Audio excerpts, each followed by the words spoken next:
এই যে ঠিক এই লকটা দিলে আপনার টয়লেট পুরো লক হয়ে থাকবে। হ্যাঁ, এই লকটা প্রথমত খুলতে হবে।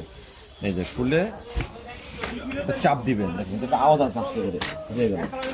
এই এখন বসার সিস্টেম আছে, শোয়ানোর জন্য পিছনে একটা বেল্ট আছে দেখেন এই জায়গা, এই বেল্ট টান দিতে হবে, তাইলে আপনি কি হলো শোয়ানো হয়ে গেল বাবু। ছাতা চাইলে আপনি অর্ধেক করে রাখেন, তাহলে পুরোটা দেন, ঢেকে থাকবে। সাইডে দুটা ক্লিপ আছে, ক্লিপটা আটকে দিবেন। আটকে না দেওয়ার পর ভাঁজ হবে না, আবার ক্লিপটা উঠাইতে হবে। এই যে উঠাই দিলাম, ক্লিপটা ভাঁজ হয়ে গেল।